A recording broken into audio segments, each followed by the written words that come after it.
Good evening and welcome to Monday's Midlands Today from the BBC. Tonight, up to 700 jobs could go as part of a spending cuts budget announced by Stoke-On-Trent City Council. The council's budgeting on making savings of £33 million in the next financial year. It says the cuts will be harsh and will affect services. And the authority's chief executives admitted the city could face a double-dip recession as a result. Here's our Staffordshire reporter, Liz Copper. Swimming pools, libraries and Christmas lights. They're all under threat as part of these cuts. Amongst the casualties could be Burslem Library. Oh no, I can't survive without it. We know things have got to be cut back, but there's a limit to what people can be expected to take, really. You know, I think Stoke-On-Trent is in a state and it needs money spending on it, not taking away. It's good for like when you need to go on the computer. For some people that haven't got computers and work, if you want to collect some books to read. To the individuals who are going to miss this, and I certainly will, it's just a modern way of life. It's just unfortunate, but it's happening across the board. As yet, these cuts are proposals and could change depending on the amount of money that comes from central government. But the council admits frontline services will be affected. These cuts are so deep that they are going to hurt, even though we have an ambition of trying to protect frontline services and the most vulnerable people in our communities. Nevertheless, the scale of these cuts is unprecedented. Unions have been consulted over the 700 jobs which could go. Job losses are expected across most council departments. If these jobs are backroom, as they say, they will also have an impact on the front line because they are supporting those people out there doing the job. And if they've been removed, it's less time for them to do the job that the public see. This city's seen the decline of traditional industries. Thousands of private sector jobs have been lost in the last decade. There are real concerns about the economic impact of public sector cuts. If ever there's a call for a double dip, then Stoke-On-Trent has that possibility for absolutely the reasons that you say.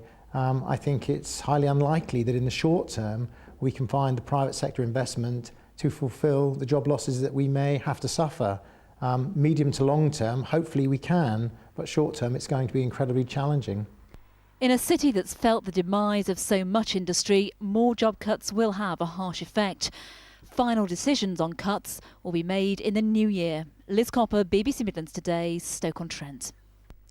And with us now in Stoke-On-Trent is John Fairburn from the Staffordshire University Business School. Mr Fairburn, thanks for joining us this evening.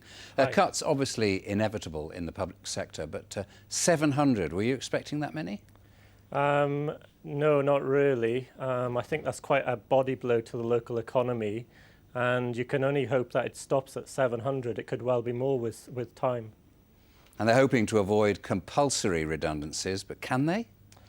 Well, even if they did avoid compulsory redundancies, you're still going to effectively contract the economy. You're taking that spend out of the economy. So even if you get people taking the redundancy package, retiring, taking early retirement, whatever, it's still another assault on the local economy. And basically, remember, you can have this argument about the public sector as much as you want, but those people left in the public sector are effectively about to have, well, they've already got a pay freeze. They're about to have a 3% pay cut, effectively, because of the pension contributions. You've got inflation running at 5%, and we're one of the poorest areas in the country. Yeah, and some observers are suggesting this could put the city back into its own recession, as it were, because there aren't enough private sector opportunities to take up the slack. You obviously go along with that, then? I think that's a very fair comment. In fact, if we're not there already, and we could well be there already, you know, there is very low levels of demand in the North Staffordshire economy. This is an area that needs a transition policy to help it. It needs some sort of enterprise zone, some sort of transition that would help businesses set up here. So you could say, right, if you're a new business, you start up in Stoke-On-Trent, you will pay no taxes or no national insurance for 2 or 3 years to get you established.